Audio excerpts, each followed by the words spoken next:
Intressant att höra Lasse Åberg berätta om hur medvetet en sån här komedi är gjord. Det handlar alltså inte bara om att iaktta hur svenska folket uppför sig, vanor och ovanor, utan om att ge dem struktur, medveten form. Sånt här har man från början lärt sig vid amerikanska dramaturgikurser som just nu översvämmar Europa. Det finns ett amerikanskt mönster i alla sorts filmer, en sorts medvetenhet. Om man nu ger Lasse Åberg och hans film SOS Sällskapsresan medalj som årets bästa svenska film, så blir guldmedaljen i internationella komediklassen alldeles säkert till John Cleese för hans nya film som heter En fisk som heter Wanda. Det här är en film där det geniala vansinnet i Monty Python-stil blandar sig med den traditionella engelska gamla komedin från 50-talet. Det är en engelsk-amerikansk komedi där det engelska och det amerikanska möts, fast det kommer ganska ofta i konflikt med vartannat. Hi, Ken. Hello, Wanda. Ken. This is Otto. Hello, Ken. Wanda's told me a lot about you. Hey, great fish. Oh, Little squeeze of lemon, some tartar sauce, perfect. George back yet? No, he had to go to the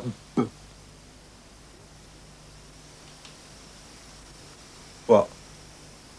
That's quite a stutter you've got there, Ken. It's all right, it doesn't bother me. George needs a weapons man, eh? A cup of tea, Ken? Yeah. Yeah, he'd like one. I had a good friend in the CIA had a stutter. Cost him his life, damn it. Hi, George. Hello, George. Get you a scotch. Yes. George. This is Otto. So, you're Wanda's brother. It's good to be here, George. England is a fine country. She tell you what we need?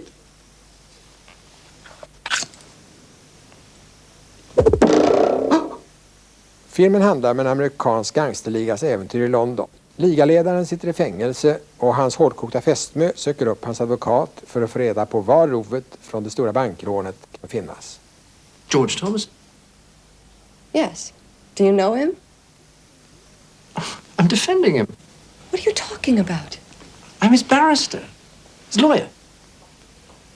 That's so great. That's so weird, though. Isn't that weird? Oh, I'm so happy it's you that's defending him. Thank you.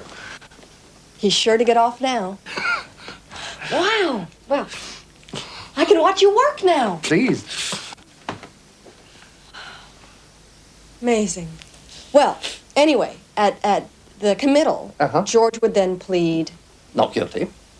Really?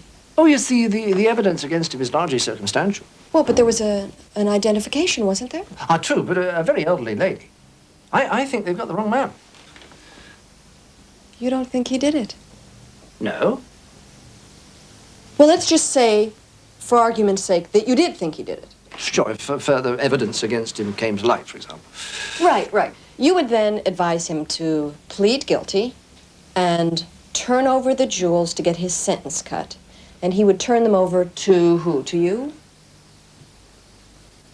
Theoretically. Yes, oh, of course. Yes.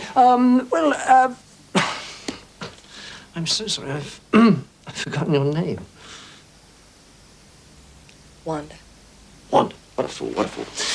Well, Wanda, there are really three...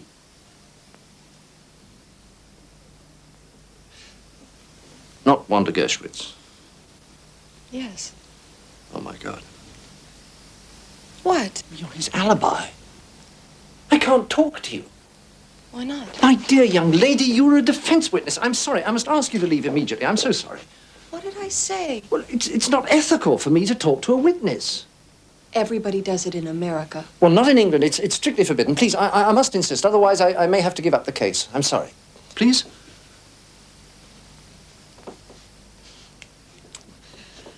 Oh, Archie. I didn't come here today to talk about boring criminal procedures.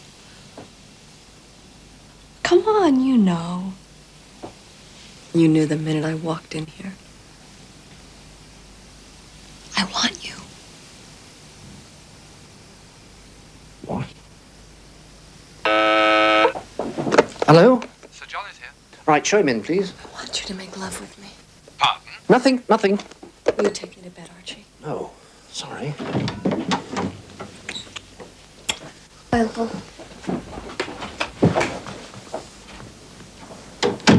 Hi! Oh, I think my observation that the English are terrified of embarrassment, and that the average Englishman's dream is to get safely into his grave without having ever been seriously embarrassed. The English are very, very embarrassed about any kind of emotion, and therefore to take this rather sweet, slightly stuffy man who is in a not very happy marriage because he is rather henpecked by his wife, but he spends all his time being nice to her and trying to keep her happy. Hello, Wendy. Had a good day? I spend the morning trying to get the waste disposal man to come, have lunch with Marjorie Brooks, who takes up the entire meal complaining about her husband. Then I have to play 3 rubbers with Philippa Hunter. And I come back here and Sandersons have sent the wrong flowers. Oh, no. Would you like some tea? Yes. I won the case. This is the first moment I've had to myself all day. If a man in that position with a very good, solid job as a barrister, well known in his local community, suddenly has a girl as attractive as Jamie Lee Curtis come to him and say, I want to go to bed with you, and the total disintegration of his life that follows from that, I thought that would be an amusing thing to explore. Oh, Archie, it's beautiful. Isn't it wonderful? Whose is it? Belongs to someone at the Chambers. And where are they? Hong Kong. Ah, so. Gone for weeks. Nice rug, Archie. May I? Archie, what are you doing? The polka, I think. You make me feel free. Free? Wanda, do you have any idea what it's like being English? Being so correct all the time, being so stifled by this dread of doing the wrong thing, of saying to someone, are you married? And hearing, my wife left me this morning. Or saying, do you have children? And being told they all burned to death on Wednesday. You see, Wanda, we're all terrified of embarrassment. That's why we're so dead. Most of my friends are dead, you know. We have these piles of corpses to dinner. But you're alive. God bless you, and I want to be. I'm so fed up with all this. I want to make love with you, Wanda. I'm a good lover. At least, used to be back in the early 14th century. Can we go to bed?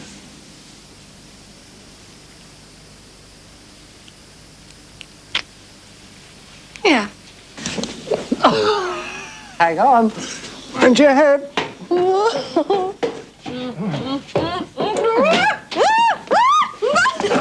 And I'm fascinated by what we have to learn. By we, I mean the British, but also the Europeans have to learn from Americans, and what they have to learn from us.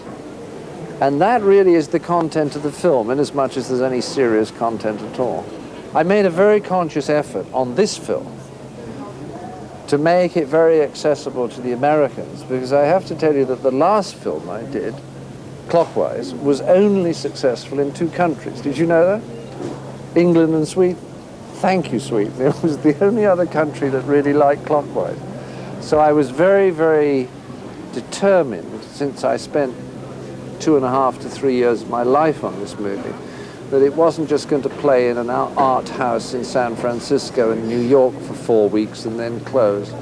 And of course, it's extraordinary. It's been an amazing success over there. They think it will take $50 billion at the box office, which is not very important from the point of view of money, but is a big help to everyone connected with the film, because the harsh and rather sad fact is that the economics of making films now are so tough that it's very hard to get any reasonable sized movie financed unless it's done by an American studio. It's a great shame. Ja, allt det här med förhållandet mellan europeisk och amerikansk film är ju intressant.